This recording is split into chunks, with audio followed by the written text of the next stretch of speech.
Hi, Cancer. Ito na po yung ganap sa inyo sa buwan ng July. 1 month reading. At general reading po tayo. Guys, hindi po lahat tayo makaka-resonate. Kaya bahala na po kayo. Ganap kay Cancer sa buwan ng July.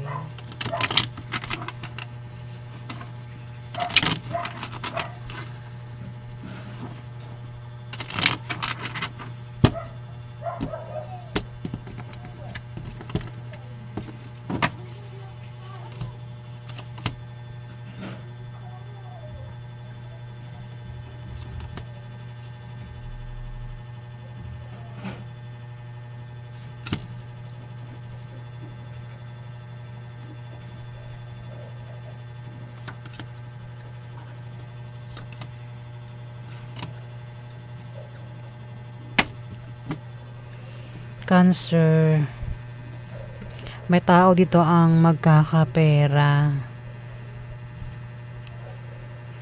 Ayan, may makatanggap ng pera, Cancer. Dito, sa buwan ng July. Pwedeng galing sa iyo o galing sa member ng pamilya, kamag-anak. Yung pera. O maaaring galing ito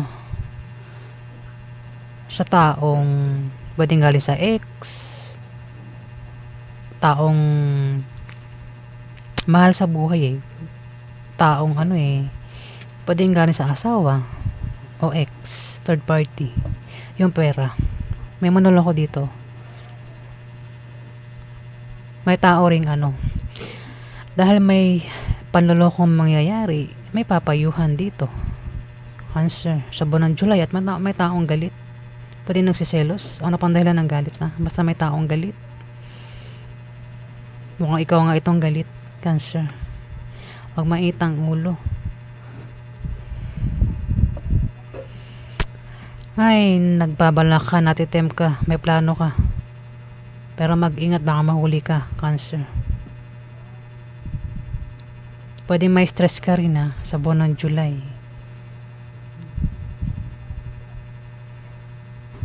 Yung pera parang parang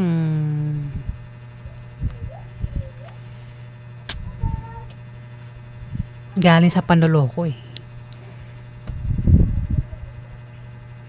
Parang ikaw yata ito parang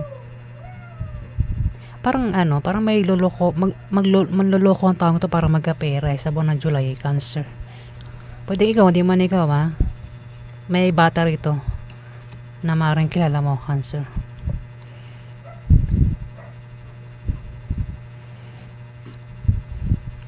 Ayan, huwag magtiwala agad o lalo kung pera yan, di ba? Kung hindi ikaw itong manloloko, mag-ingat. Huwag mo basta-basta ipamimigay yung pera mo kung kanino na lang, Cancer. Ayan.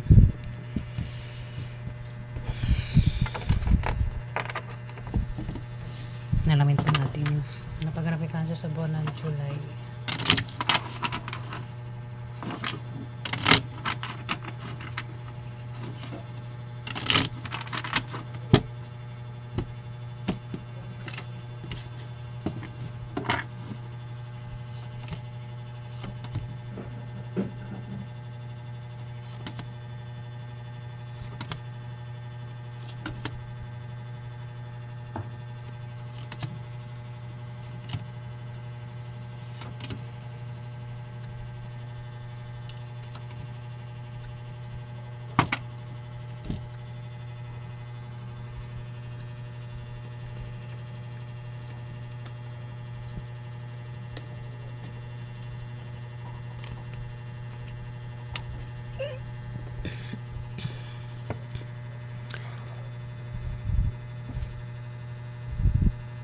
May third party, Cancer.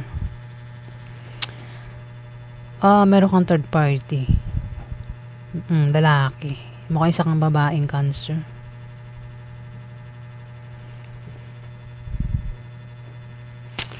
Ang taong ito ay maaaring lumapit sa'yo para magkapera siya sa buwan ng July, Cancer.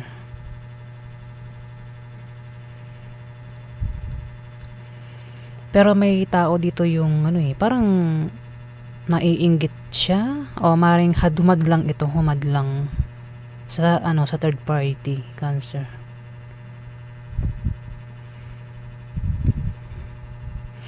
Ang taong ito na lalaki na third party, pwedeng ma-depress siya o ikaw yung ma-depress kasi ano to eh, may magbibigay may humahadlang eh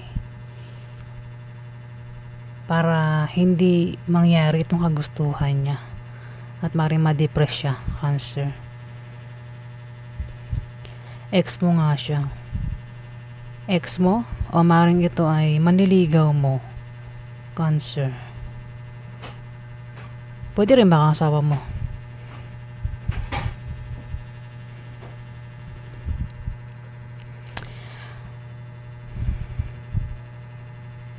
Siya yung magbibigay ng problema sa'yo sa buwan ng July Cancer. Pera talaga oh. Kailangan niya ng pera. Lalapit ito sa'yo para perahan ka Cancer sa buwan ng July. At may tao dito yung hahadlangan niya ito. Itong third party na lalapit sa'yo Cancer.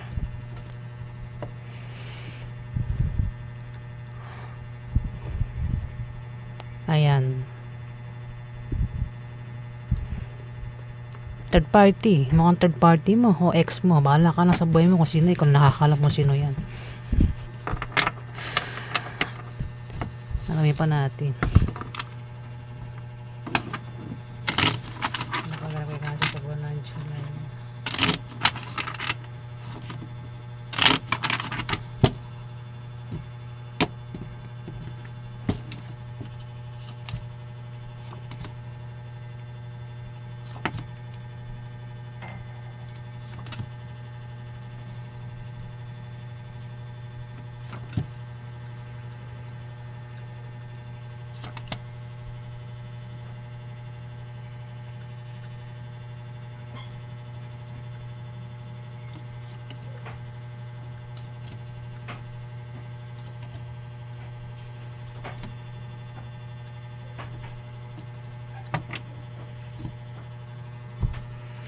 Nabasa naman ito. At may third party. Meron talagang third party Cancer. Oh, dito ang third party.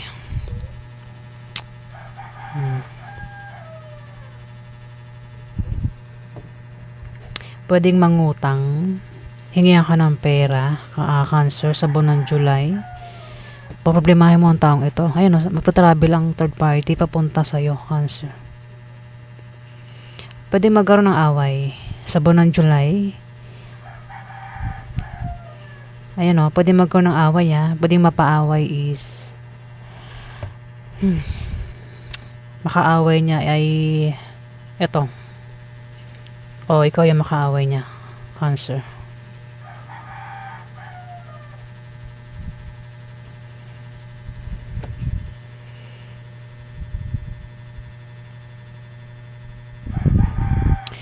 Dito may tao dito yung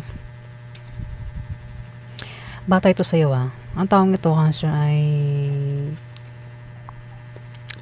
may pabago-bago ng feeling sa'yo Pwedeng biguin ka niya o saktan ka niya sa buwan ng July Cancer.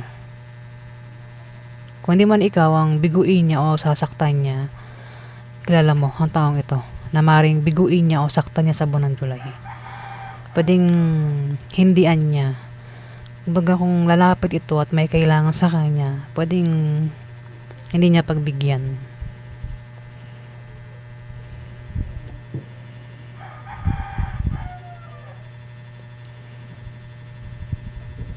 Kung meron daw kayong humihingi ng negosyo, yan daw ay lalago sa buwan ng July. Pwede rin na makatanggap ng pamana. May taong makatanggap ng pamana sa buwan ng July Kung magkakaroon ng away, umiwas sa away. Huwag na makipag-away. Ayan na yung magkakapera nga Oh, talaga lumalabas siya, oh. Yung third party, Cancer, sa buwan ng July lalapit ito para perahan ka, Cancer. Pwedeng hingihan ka ng pera o utangan ka niya, Cancer. Lulukoyin ka ba niya, oh, sa pera? Ng taong ito, sa buwan ng July. Ino-confirm niya. Yan talaga lumalabas eh. Ang taong ito ang maaaring nagbibigay sa iyo ng problema. O maaaring magka-problema ka sa kanya sa buwan ng July, Cancer.